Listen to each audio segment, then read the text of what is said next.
Call the Shakopee City Council meeting for September 17th, 2024 to order, and would you please take the roll? Councilmember Delaney. Here. Councilmember Whiting. Here. Councilmember Contreras. Here. Councilmember Lara. Here. Mayor Lehman. Here. Item number 2, if you'll stand for the Pledge of Allegiance. To the flag of the United States of America and to the republic for which it stands, one nation, under God, indivisible, with liberty and justice for all.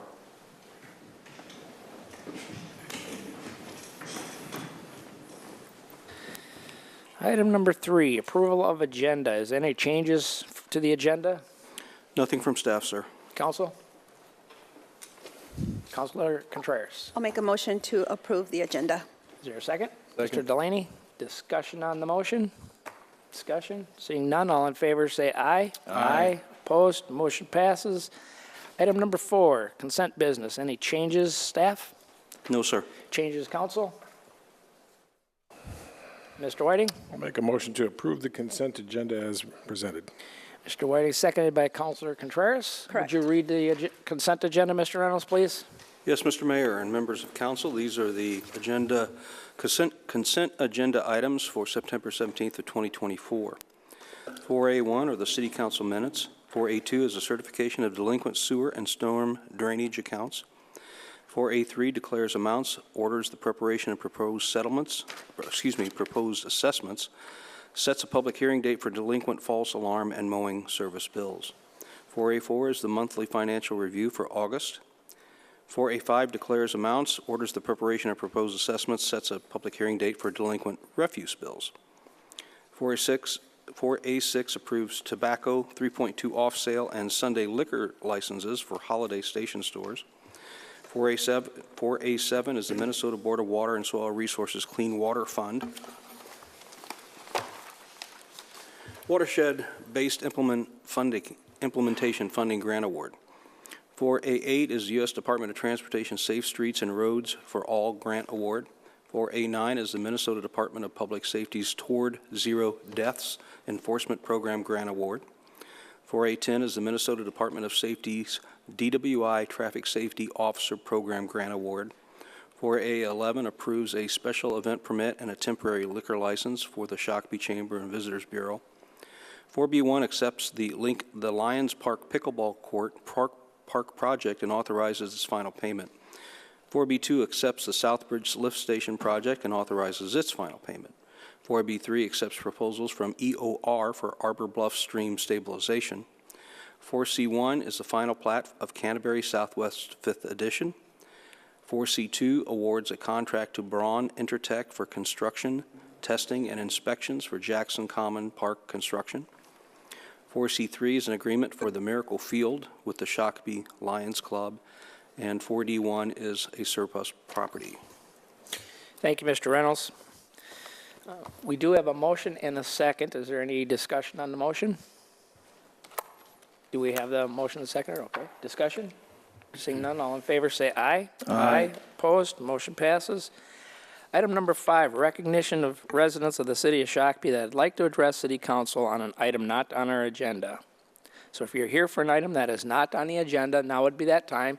Go ahead and have a seat there at the chair and pull that. You can grab that microphone base and pull it close to you, and we can hear what you're saying. Hello, Mayor, council members. My name is John Caleri. I live at 2000 Hackberry Lane in Shakopee, and I'm here because of a project that is happening in my neighborhood. It's called the Valley Crest Trail Project. It's intended to connect trails in the area, and I'm here specifically because I have an issue with one portion of the path itself. So I don't know if you've seen this, but the path will connect through Hackberry Lane and go connect on the other side of Carner Drive. If you have a picture there should be a red dot that you can put it on. Center that on that picture, and we'll see if we can't. Let's see what this. See if we can't see that up here. Sort of. Let's see here. It's coming in. There you go. I think council is familiar with this project. Yes. Yep. Okay, thank you. Continue. Yep. And so I've had the chance to speak with Alex, the city engineer, the representative in the city. Alex Enyu was out last week in the neighborhood. We were notified of this. This piece of paper that I am showing you here, I received last Monday. So this is the first time I was aware of the specifics of this. I am not immediately adjacent to the trail. I'm across the street from the trail. However, this portion is the portion across the street that runs along Hackberry is planned to be a 10-foot wide bituminous or asphalt or blacktop trail that will abut to the curb, all the way to the curb, and go in 10 feet. I have some pictures that aren't coming through, but our neighborhood is very residential. I did ask City Engineer Jordan if he could find examples in other parts of the city where a path like this exists. And I was able, in the pictures that he sent me, to see 2 areas where specifically a 10-foot wide asphalt path did abut a sidewalk. And one was along Veerling Drive, which is a 4-lane road near, I can't remember where the picture was, but I believe it was near one of the fire stations. And the other one was in a industrial area over by Quarry Lake Park. Those were the only 2 places I was able to see this. The neighbor who isn't here, Thompson Lewis, who lives at that property, informed me that he was only notified of this portion of the project last Monday as well. He did, however, know that it was planned that there would be at least a sidewalk along that side, and so he had actually planned his irrigation system around it. So my proposal is that that portion along Hackberry Lane, I think it'd be much more suitable that it be a sidewalk there, a 5-foot sidewalk, which would leave a 5-foot space for snow plowing and for grass. It would look much more aesthetic to the rest of the neighborhood. It would actually attach to the sidewalk at Hackberry, or at Winterberry Lane. And then I'm not opposed to the project, and I don't think anybody here is. But then to attach to the bituminous 8-foot trail as it's going on the east side of the pond and connecting to the other side. I have some pictures that our Centex, who is the developer of that area, provided. We were under the impression that the path would actually terminate at Hackberry Lane and not turn and go along Hackberry Lane the way it's proposed right now. And in fact, that area had been marked off probably in the springtime, so we could see the path that was going to run to the north side of the pond. The path wasn't marked along Hackberry for that 10-foot wide path until last week sometime. And so that's when it came to my attention. I hadn't been notified of the specifics of this plan until last week.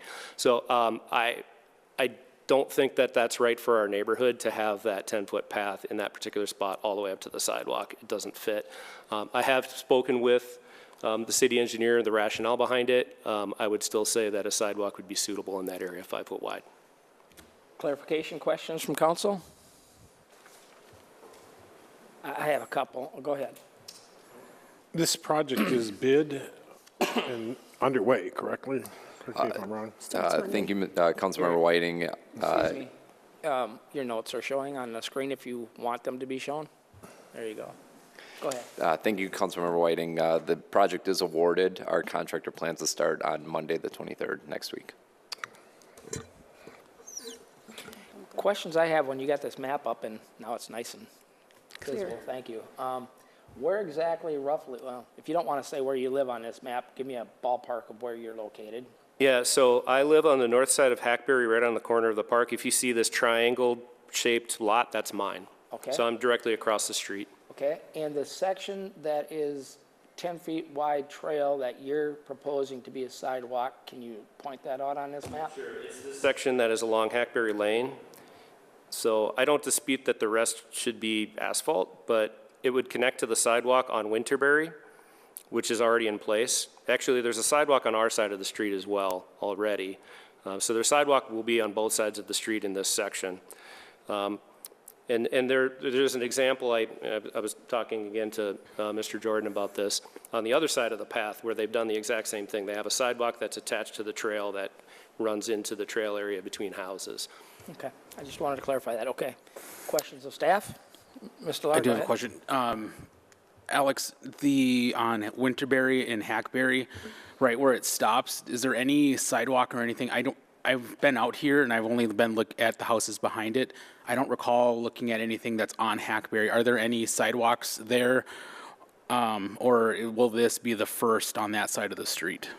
Thank you, Councilmember Laura. There is a sidewalk on the north side of Hackberry Lane, and there's also a sidewalk on the east side of Winterberry Lane.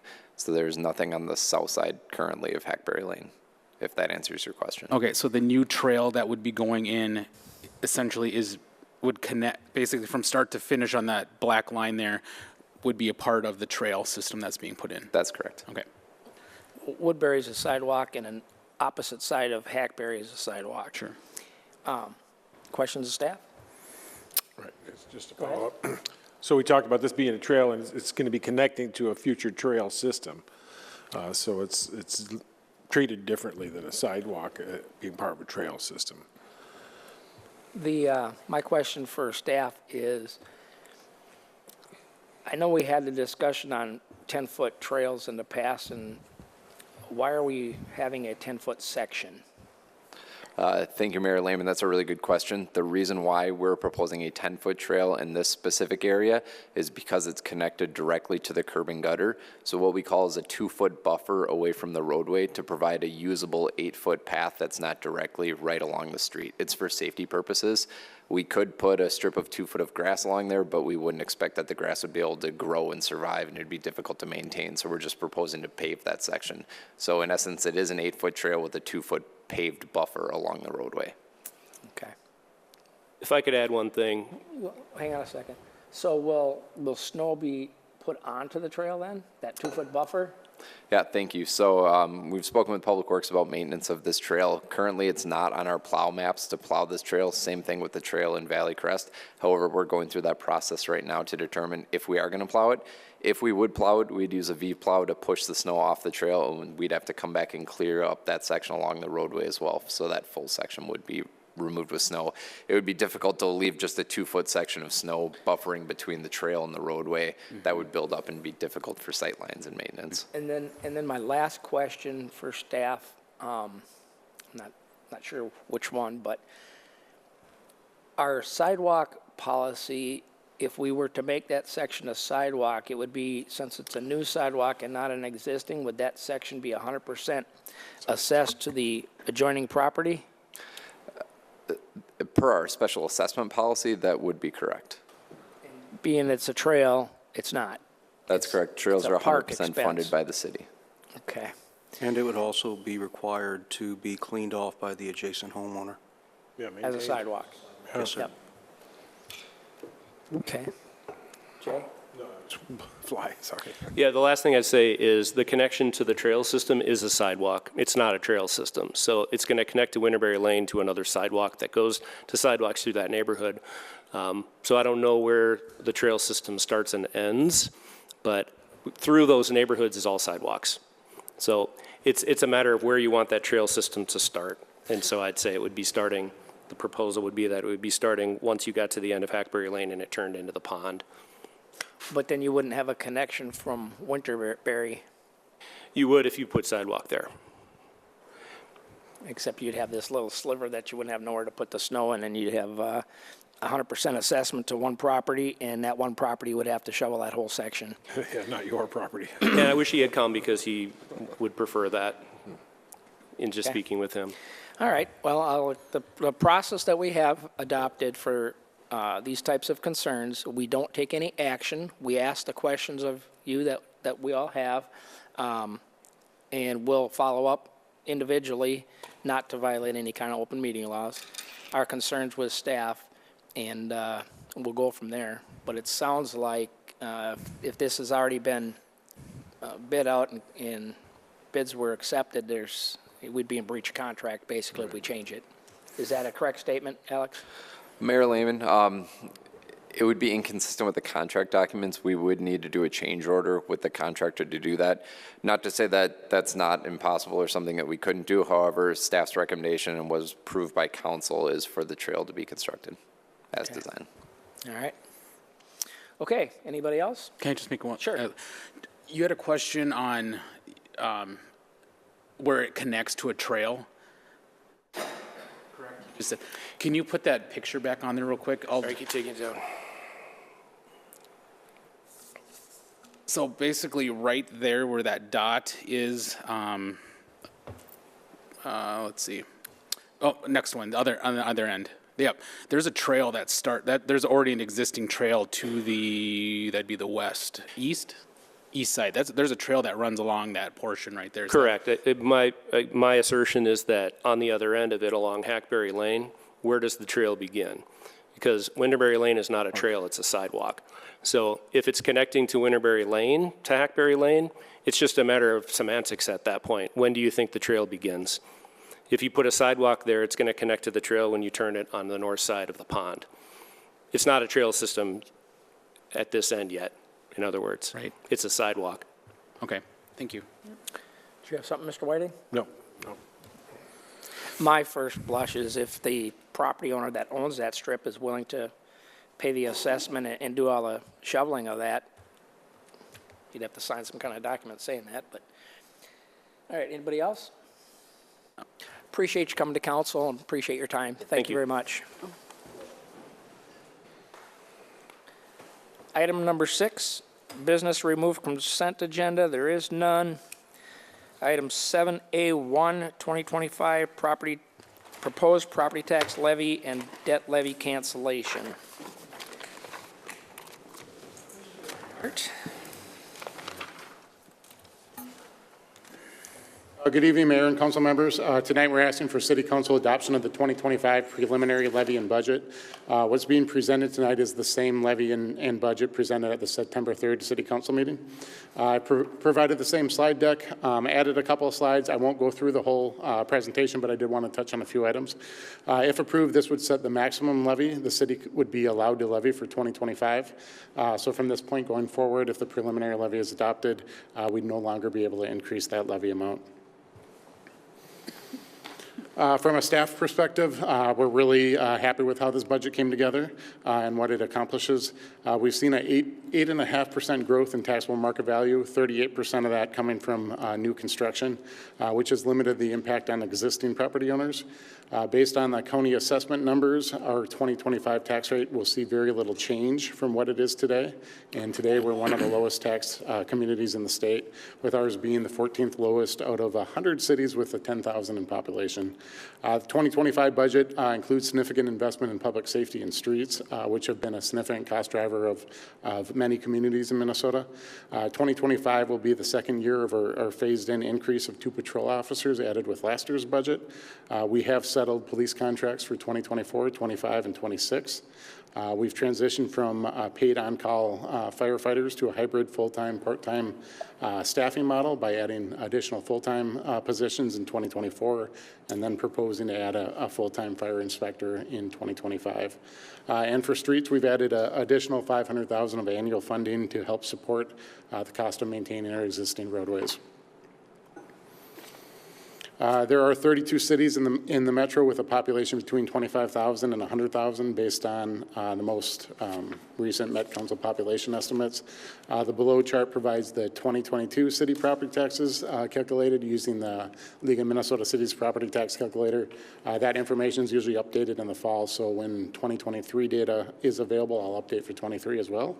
But our tax rate is lower than what's depicted here in 2022. So the data doesn't lie. We are one of the lowest tax communities in the metro. I mentioned at the last presentation, I'd reach out to comparable and surrounding cities to provide an idea what they're expecting for preliminary levies. We will be one of few cities in the metro proposing under a 5% levy increase. Inver Grove Heights and Golden Valley are slightly under as well. But if you recall from that cost of comparable city services slide, these are actually the 2 cities that were on the very top end of that. So they were the 2 highest. I do get a chance to talk to my peers from other cities, and the ones that are seeing a larger levy increase, pretty consistent with the budget drivers. It's either new city buildings, street improvements, fire trucks, and then police and fire staffing. So a number of those are also impacts to our levy. The preliminary city levy being proposed is $26,744,000, which is an increase of $1,271,000 or 4.99% over last year. and a EDA levy of $500,000, which is no change from the previous year. The increase is made up of $900,000, or about a 4% increase in general fund operations, and then the $500,000 increase in the capital improvement levy. This would be slightly offset by a decrease in the debt service levy. City Council set aside some dollars in April of positive general fund balance at year end to use towards debt service rather than levy for that debt service.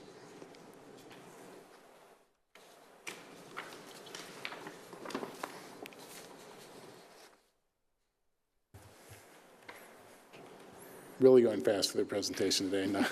So I wanted to touch base on the impact on the median value home. The value of the median value home had increased from $338,000 to $350,700 over the past year, so an increase of $12,300 or 3.6%. For that median value home, with the value change, it increases the property tax on that home by $17 or 1.9%. Absent any change in value, so a home valued at $350,000 last year and this year, you'd actually see a slight decrease in the tax levy of about $20.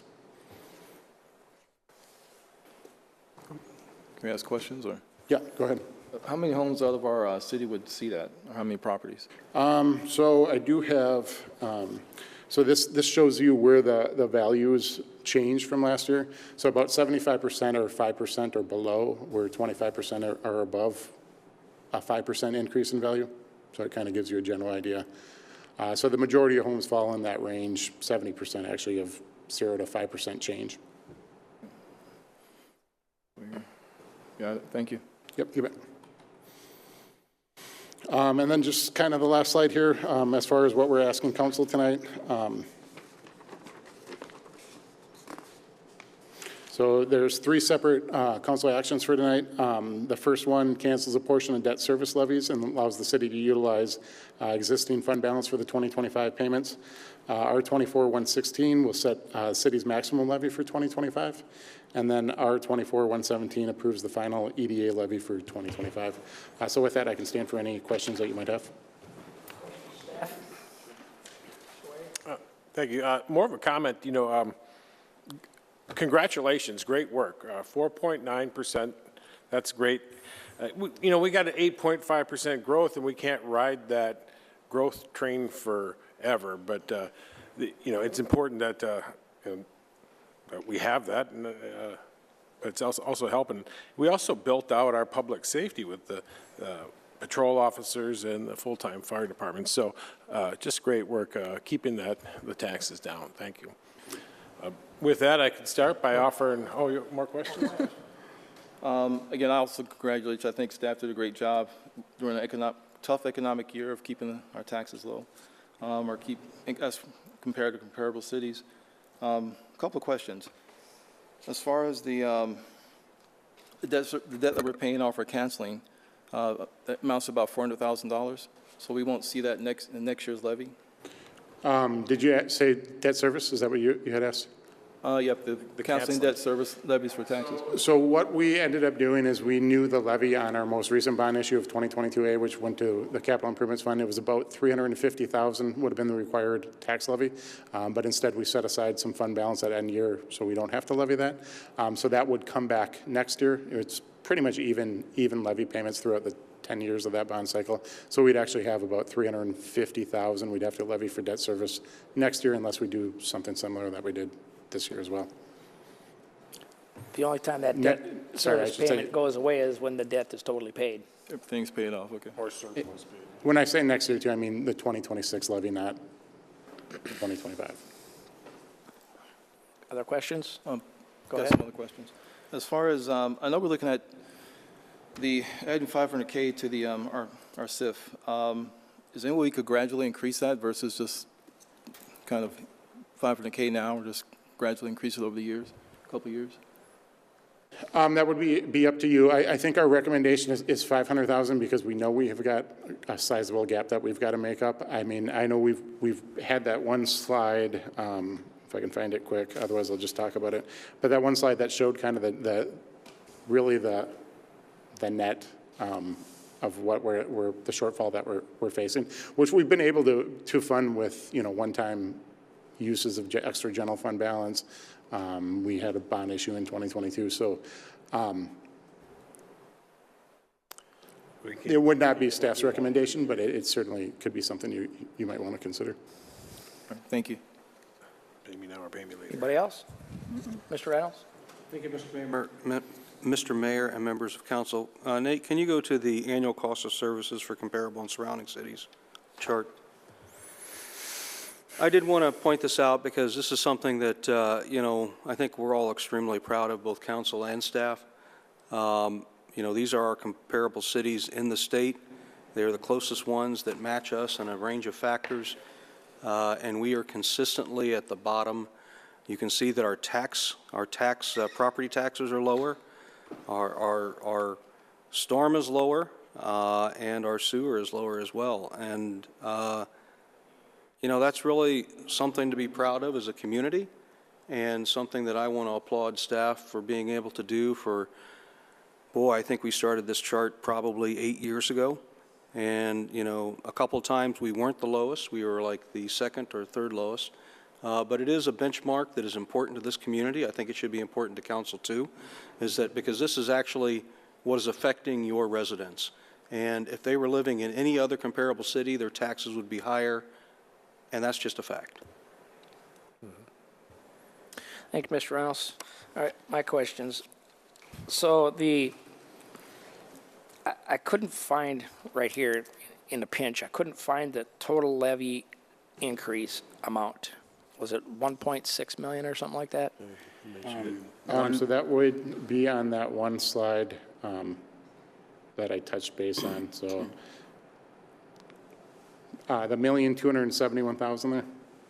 Okay, so the levy's going up 1.2 million, but yet looking at this, we have wages and benefits going up almost 2 million, and then the capital improvement levy going up $500,000, so that's 2.5. That, and how is that all? Yep.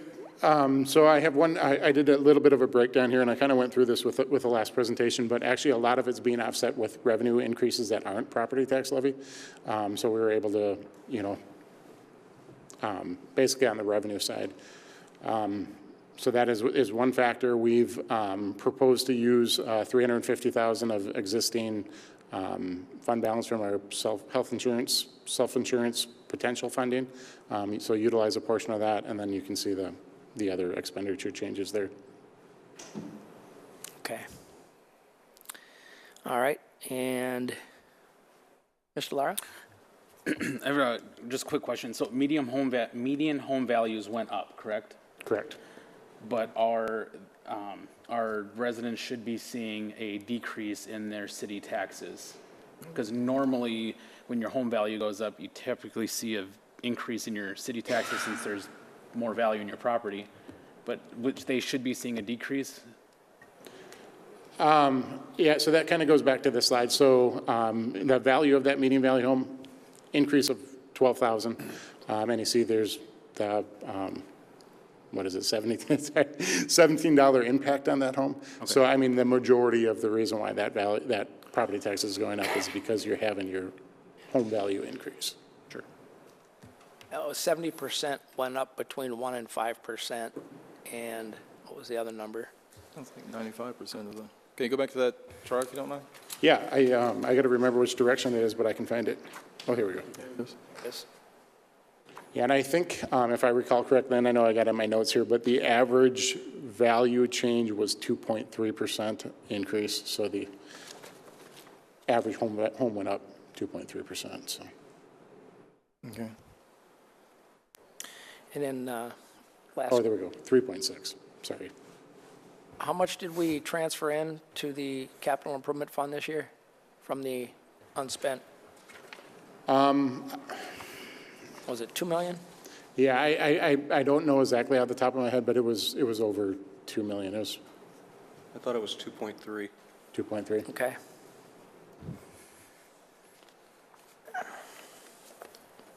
I was shocked to see the $2 million of wage and benefit increase.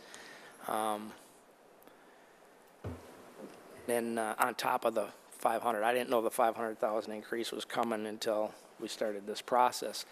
But in fairness, considering inflation, we didn't talk about that either, where you've got higher energy prices, higher gas prices for the services that we run around providing, and the restructuring of the fire department. There's a lot of drivers here that are, some of which are out of our control. So yes, great job by staff, no doubt. We're underneath what the inflation actually is. This really was a budget that reflected a great investment in public safety, both with the police union contracts and with the fire department. And 9 times out of 10, when you talk to residents about what's the most important thing out there, it's going to be public safety. And even with those large investments in both those organizations, we're still at 4.9. We took care of our public safety people and did pretty good. And I know I'm a broken record, but I've been saying I'd really like to go through both the park plan and the capital improvement plan and start prioritizing, because we're making a lot of investment on road maintenance, from the mill and overlay and the whatever oil and rock and everything else that we do to extend the longevity between recons. And I can tell you 20 years ago, the average life of a road was 20 years, and I think we're still at that 20 to 30 year mark. So, but we've made so many changes in what's required underneath the road and all these improvements. And at some point, for your industry, and at any rate, we've got to be looking at, are these changes actually getting results? Because there is a cost to a lot of them changes. I think when we talked about those newfangled improvements, we talked about getting some updates of how they're improving the life of our roads. Coding, I'm talking about the general ones that we've seen over the decades, of where we went from a certain amount of underlying base to a larger amount with a different kind of base, and some of these sheets or whatever you guys put underneath there, and all these other things, all these changes in technology. So at any rate, Mr. Delaney? One more question.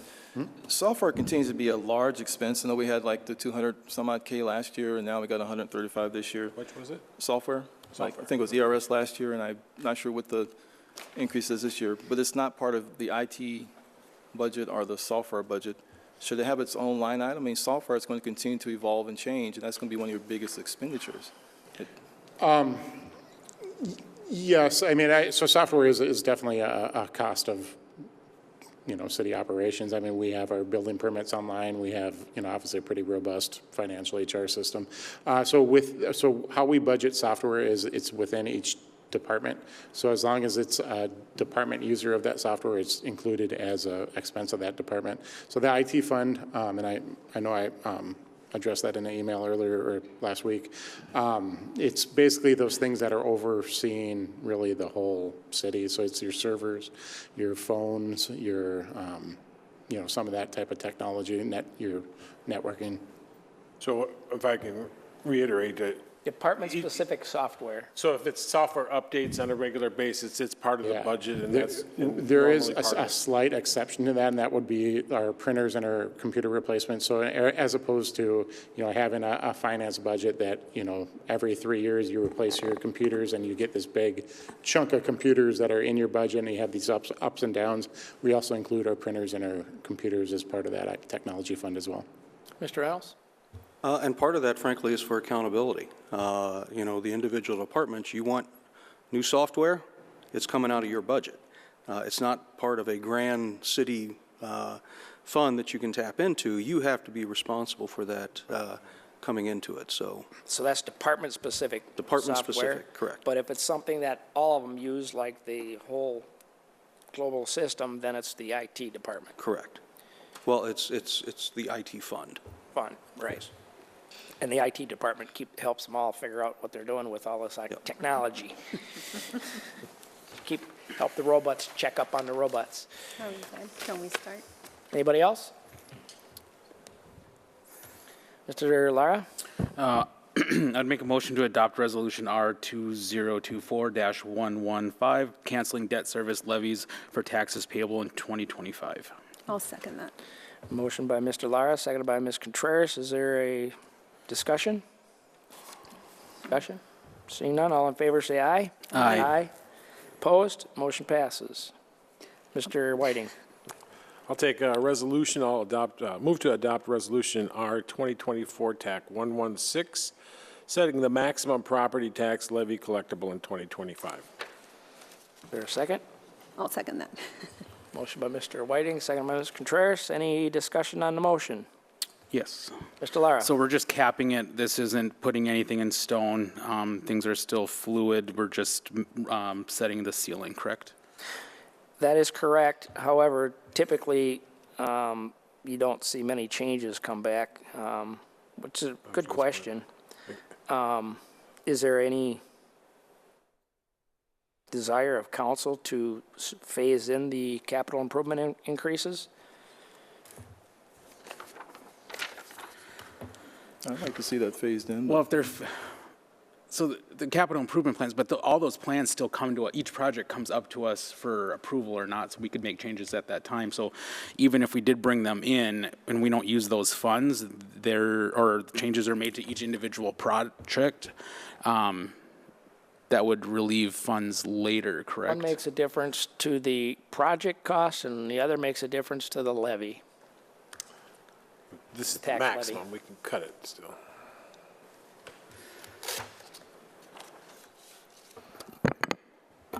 I think if we looked at tiering it, I mean, we won't even know what that looks like.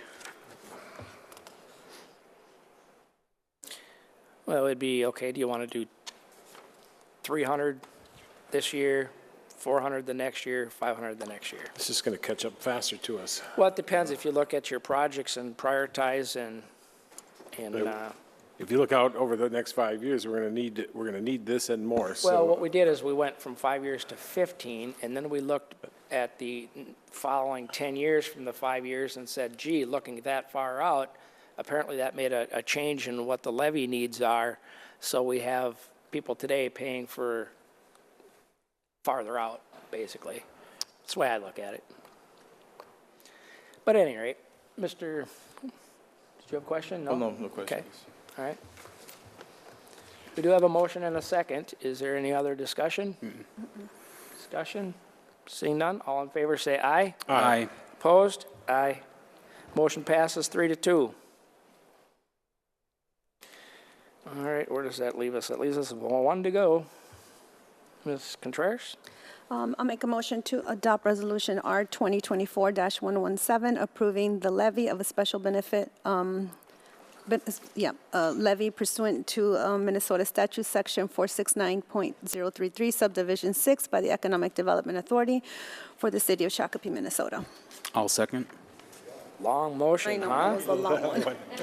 Motion by Councilor Contreras, seconded by Councilor Lara. Any discussion on the motion? No discussion. Mr. Delaney? Actually, just a couple of questions. So what happens to the monies not spent during the year for EDA? Is that Carried over to the next year. cap that at any time so we can at least hit a peak and then kind of drop off the taxes we're pulling? Yep, so to answer the first part of your question, and Mayor Lehman kind of hit the hammer on the head, or however you want to put that, but any money is specifically levied for the purpose of Economic Development Authority, so it has to be used for that purpose, so it'll stay within the Economic Development Authority fund.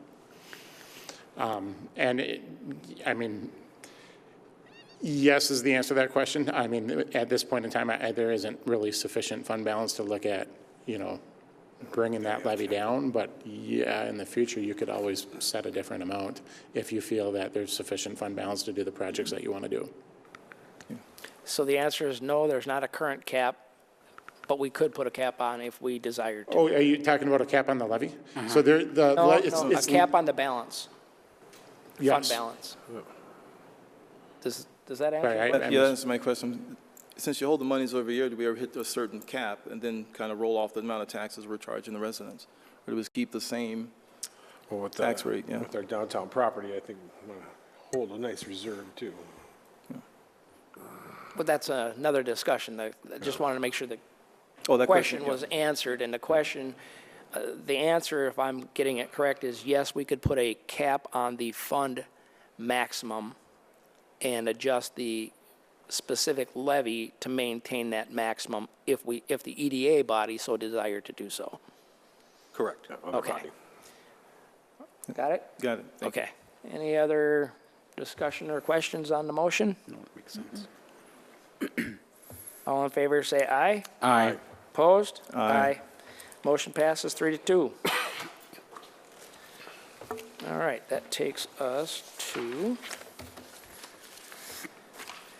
item 8A, city bill list. Any questions on the bill list? I didn't have any. I thought it looked all right. Anybody else? Oh, good. Okay. Item 8B, liaison reports, and we're on this end of starting tonight. No updates from me, sir. All righty.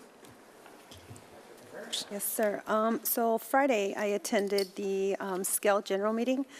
Sorry, wrong one. And there was a back-to-school update where all the Scott County districts just talked about what's new and exciting. It was good to hear that our schools and our kids had a great start. And then the second part was the 2025 legislative priority planning update. Just what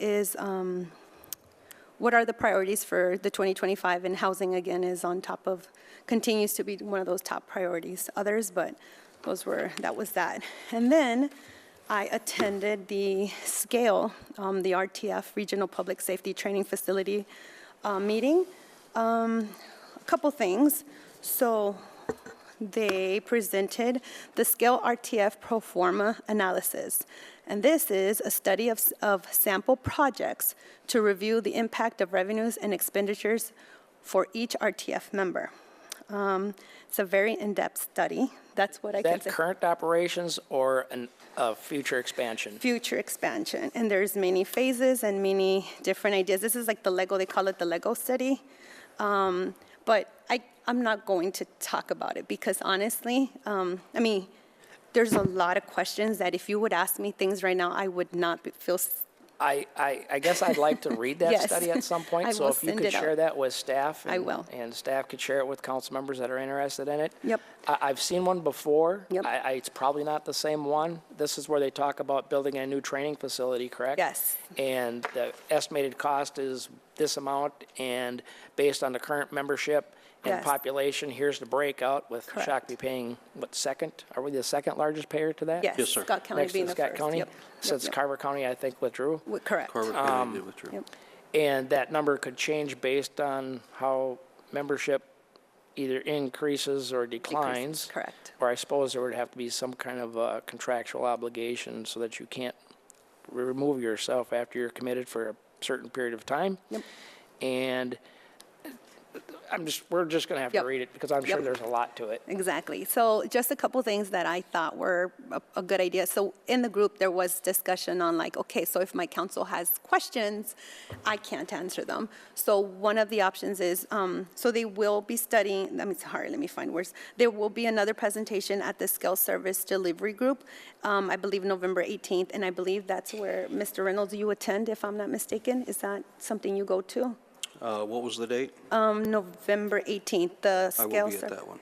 You will? Yes. Okay, so there'll just be another opportunity, but I'd like him to, like, if he sees it, and then if he feels that, there's more questions, they can come and present to the council. You know, the presenters will come and actually, and, you know, present to us, and that way we can have all our questions answered correctly. And I don't want to, you know, miscommunicate anything. Is this Yes. project moving forward as of today? No. Okay. Of course not, no. It's just,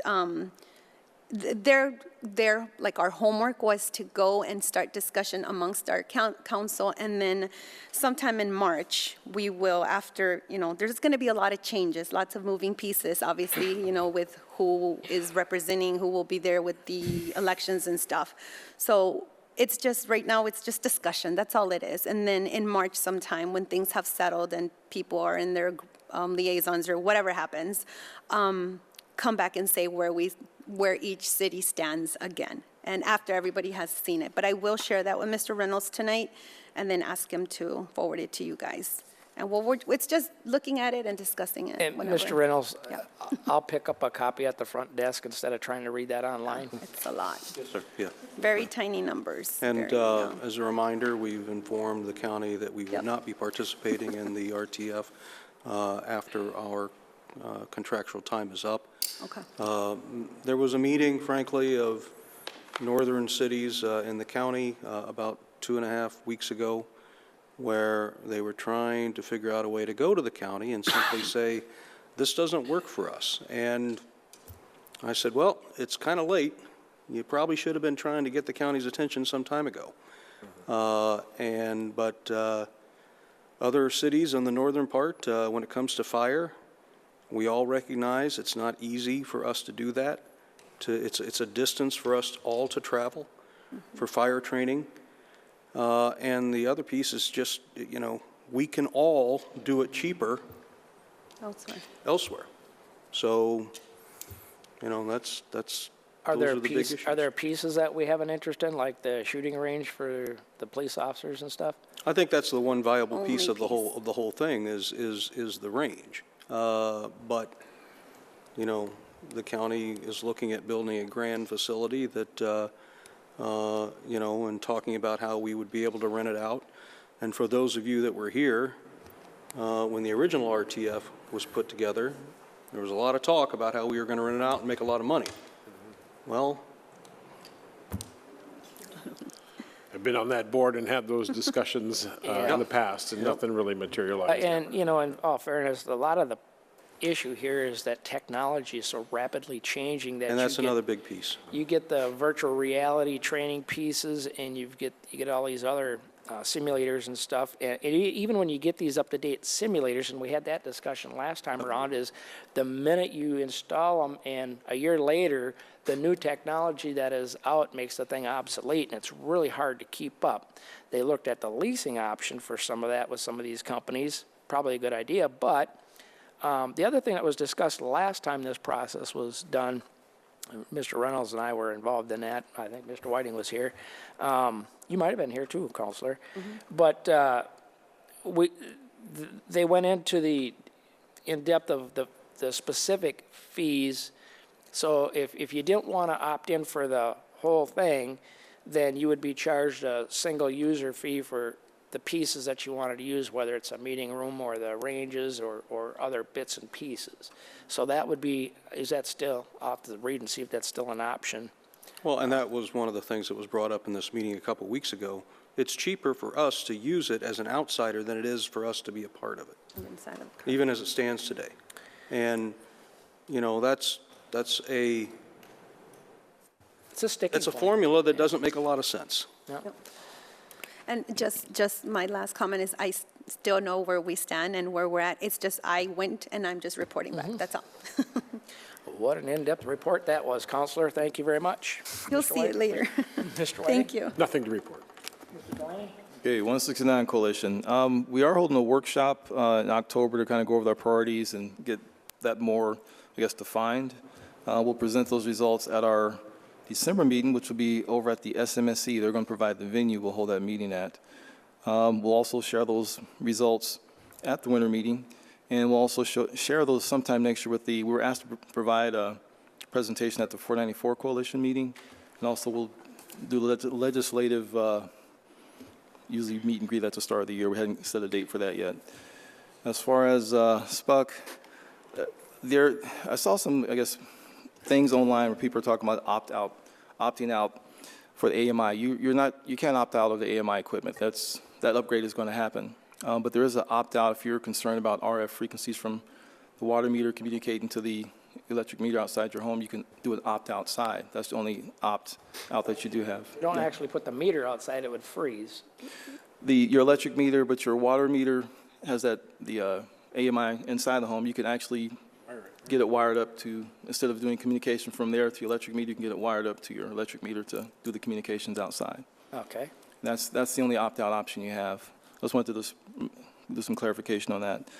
Also, I got a chance to tour PROACT to learn more about what they do. This was part of their, they invited council over as part of Direct Support Professionals Recognition Week. I don't know if we do a proclamation on that or if we should do that next year, but I just got a chance to tour that. They're a day support service. They enrich the lives of individuals with disabilities. It was a really cool tour. Get to see what they do for our community.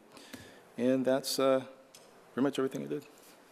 curious on the 169, the last time I was sat on that body, there was discussion from, what city was that up on 494, 169 North? It was 169 North of 494, might have been Golden Valley, that Pillsbury Avenue? Whatever happened to that proposal? I know they had a design proposal that they wanted to tweak, and MnDOT was there, wanted to tweak it, and part of the problem with that whole corridor is the width of them bridges that go over 169. You can't add lanes without, some of them, the bridges have to be redone to make the room for the added lanes, which is, you know, you're not going to replace them until they're ready to be replaced. But, okay, I'm just curious. If you could find out where that project went, I'm just kind of I curious. definitely will. All right. Thank you for all your reports. My report, September 5th, I did my monthly meeting with staff. September 7th, TAP 2024. I should have got a sober ride. I got out of jail on Monday. Just kidding, I don't drink, but it was a good time had by all. And I was surprised how many of the vendors actually make non-alcoholic craft beers. They don't all bring it because there's not a lot of volume needed for it at that particular venue, but I was surprised to learn how many actually do have it. So beautiful weather for it. It was kind of cool. Talked to some of our entrepreneurs down there too, and got a front row seat at our Miro downtown. Walked over to it and looked at it really close, and it's kind of weird because it looks like paint. It really does when you're right up to it, but it's not. It's some new fancy technology, and it shows like each little bubble in the stucco. So it's It's an application. we'll see how the wear lasts. I have a question. Go ahead. So I've been seeing pictures. I've seen it, but I didn't go up close to it because they were still working on it. But is there literally a swing ledge in the No. building? Are people leaning up against it? You lean It up, looks like you're sitting on it. And I was like, wow. you lean and put your rear end up Yeah. against the building, just above it, and you're good to go, and it makes a great picture. Yeah, Okay? it does. Yeah. Just don't do that tap 24, you just might fall down. Let's see, anything else that I have? The last thing I have was, I know staff, Mr. Reynolds, put out to council, if you have any ideas or input into the housing issues. I know I'm going to have a meeting coming up here early October with our MLC, our group that we hired partially with other cities and counties. And I know this is going to be a hot topic, so please, if you haven't, get your ideas into staff so that we can take them with us to this meeting. Is this the one with builders that attend to it as well? Well, I mean, you've got the legislators looking at, you know, they wanted to go after zoning control as their fix to the housing affordability, when the reality is, you know, and it's really hard to get them, some of them to admit, not understand, but admit that inflation has caused the price of the things that you need to build a house, whether it's a shingle or electrical wire or wood or siding, whatever, right? All these prices go up because of inflationary pressures. The energy to get the people there or truck it from wherever it comes to, or boat, train, whatever, ships. These things cause these prices of houses to go up. And the fix is not to just say it's the city's fault in their zoning classifications. So the first step is to admit reality. The second step is, what do we as a council think we can do to help housing affordability? I mean, land prices, we can't control that. Inflation, we can't control that. There seems to be interest on both sides of the aisle, at least in the larger state, the national discussions, but it is an election season, for reduction of regulations. I heard that both from the DFL and the GOP. So, Start with the Met Council and their well, regulations. that's a good then. start. That's absolutely a good start. And, you know, maybe there's regulations that could be looked at, and that takes a state action. So, if you have any ideas, please get them into staff before October 8th, I think it is. All right. Otherwise, we have our position that council has adopted, but that doesn't stop us from having broader conversations. Okay? All right. Anything else? Mr. Reynolds? Thank you, Mr. Mayor. I have a couple of things here. First of all, as you know, our picnic with police event was canceled because of weather. We did, however, have our Cops and Kids event last week in conjunction with HART. And again, great community partner across the board. They served 500 meals and gave away 1,500 toys. Nice. And I was there for a portion of it, and there was a lot of toys. And we're not talking... What'd you get? We're not talking low-grade toys. We're talking big Lego sets and all kinds of fun stuff. So I would have wanted the Lego set when I was younger. Also, the police department spoke at a conference with Benchmark Analytics and the League of Minnesota Cities last week as well. The league had brought Benchmark together under a contract to go around to different communities to try to figure out what is working in police departments and what isn't. And they literally, I think it was 80 communities they went to and interviewed. I was part of the interview with Chief Tate probably 8 months ago at this point. Well, the reality is your police department sets the stage and now is recognized from Benchmark Analytics. We were held up as a standard for training, policy, and employee wellness. Nice. I'm telling them for years they got to bottle that. You know, and so they're trying to look at the Shakopee model and import that across the state, and there's a reason for that. And a lot of that, frankly, has to do with the support that this council and previous councils have put in there, not only in regards to wages, that the investment that you made this last time, but all of the incentive programs we have, which really motivates employees to do the right thing. And, you know, speaking of Shakopee's reputation, we continue to win awards. And I know I sent this out to you earlier today, but I wanted to tell the public about it. First, Mike Scott has been recognized as the Minnesota Fire Officer of the Year for his work in Shakopee. He will be presented the award at the Minnesota State Fire Chiefs Annual Conference on 18 October. I will be there as well to talk about what he did in his a little under a year time in our community, and what he did to lay the foundation for us to have a fire department that in 10 years will have the same reputation as our police department does currently today. And then second, although not directly a city award, but our entrepreneurial program, the Foundry has won, one of the members of our group has won the top entrepreneurship prize in a statewide competition. They won the Minnesota Cup, very prestigious. I was just watching a couple days ago, there was actually some interviews on one of the morning shows talking about that competition. The people that were interviewed did not win, but one of our Foundry members did, Mom Ease Solutions. They also won for the top woman-owned business in the state as well. And that is part of the support and why we do what we do with economic development in this community, and especially the Foundry. So hats off to Michael and his team for assisting them in that as well. That's all I have, Mr. Mayor. Thank you, Mr. Reynolds. Other business, Mr. Delaney? Quick question. For changes to ordinance, what's the process? If somebody wants to get something changed from the community, they're seeing something that's needs to be looked at, what's the process for that?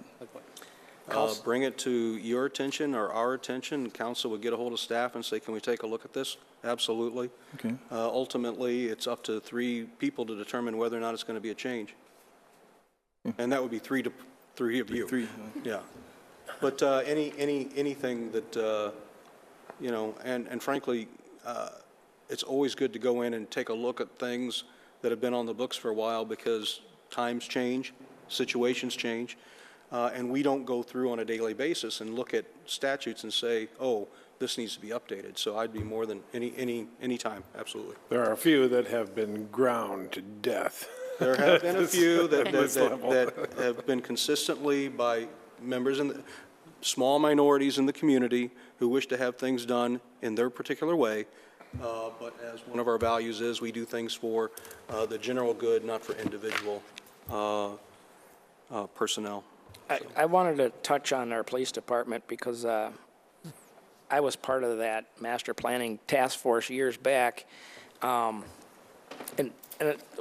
Part of what sets us apart is, as all council members and staff know, when you go to a swearing in for a new officer, the chief has these 5 core principles that he lays out.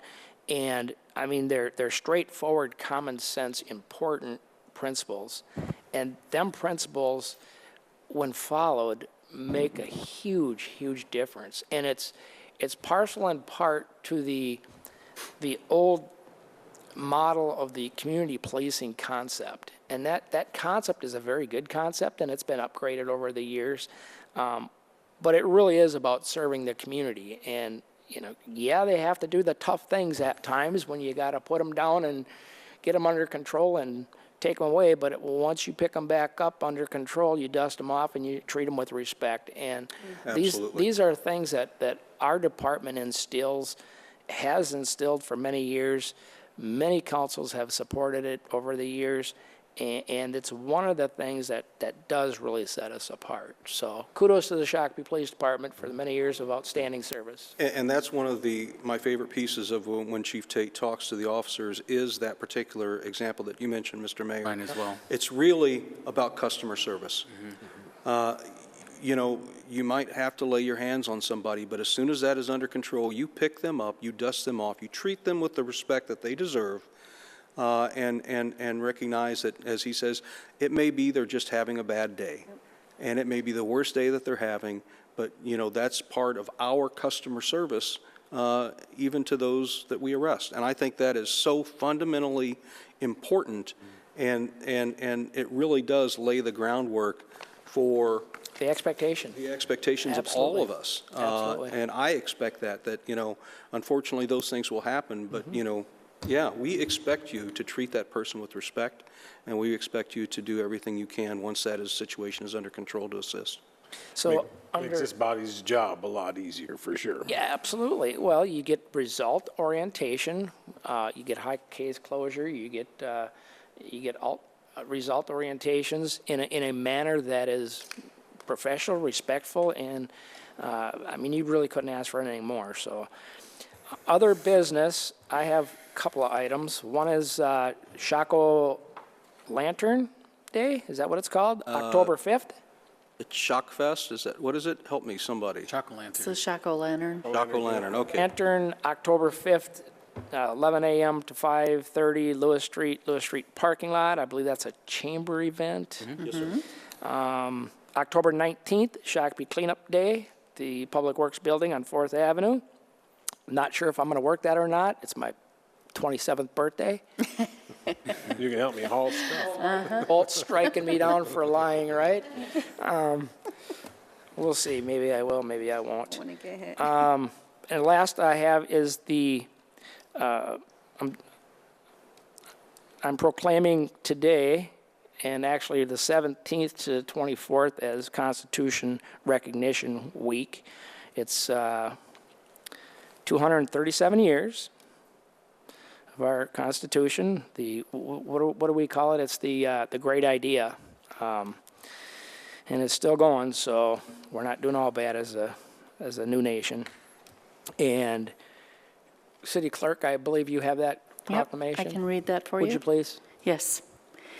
Proclamation, Constitution Week, September 17th through the 23rd, 2024. Whereas the United States Constitution, America's most important document, stands as a testament to the tenacity of Americans throughout history to maintain their liberties, freedoms, and inalienable rights. And Constitution Week is celebrated annually during the week of September 17th through the 23rd to commemorate its history, importance, and bring attention to how it serves still today. And whereas the celebration of the Constitution was started by the Daughters of the American Revolution. In 1955, the Daughters of American Revolution petitioned Congress to set aside September 17th through the 23rd annually to be dedicated for the observance of Constitution Week. The resolution was later adopted by the U.S. Congress and signed into public law on August 2nd, 1956 by President Dwight D. Eisenhower. And whereas Constitution Week is a great time to learn more about this important document and celebrate the freedoms it gave us. Get involved by encouraging young people to sign the Constitution Week Proclamation Pledge and ask your local community officials to issue a proclamation about the Constitution, sample Constitution Week proclamations. And now, therefore, I, Matt Lehman, Mayor of the City of Shakopee, do hereby proclaim the week of September 17th through the 23rd to be Constitution Week in the City of Shakopee, Minnesota, given under my hand and seal of the City of Shakopee this 17th day of September, 2024. Thank you. And since we all took our oath of office, many served in the military, Mr. Reynolds, specifically, and others. Yeah, it's an important document. I did bring some with if anybody wants one. I've had these for a while. I don't think it's changed. Maybe not read thoroughly enough, but If you wants one, I have a couple of them here. I know I've handed them out in the past, and I'll leave a couple at the front counter if somebody walks in and wants one during the week or whatever. All right? All right. Any other business? Good. Ms. Alara, I'll make a motion to adjourn to Tuesday, October 1st, 2024 at 7 p.m. is there a second? second. Mr. Whiting? Any discussion on the motion? Seeing none, all in favor say aye. Aye. Opposed? We're adjourned.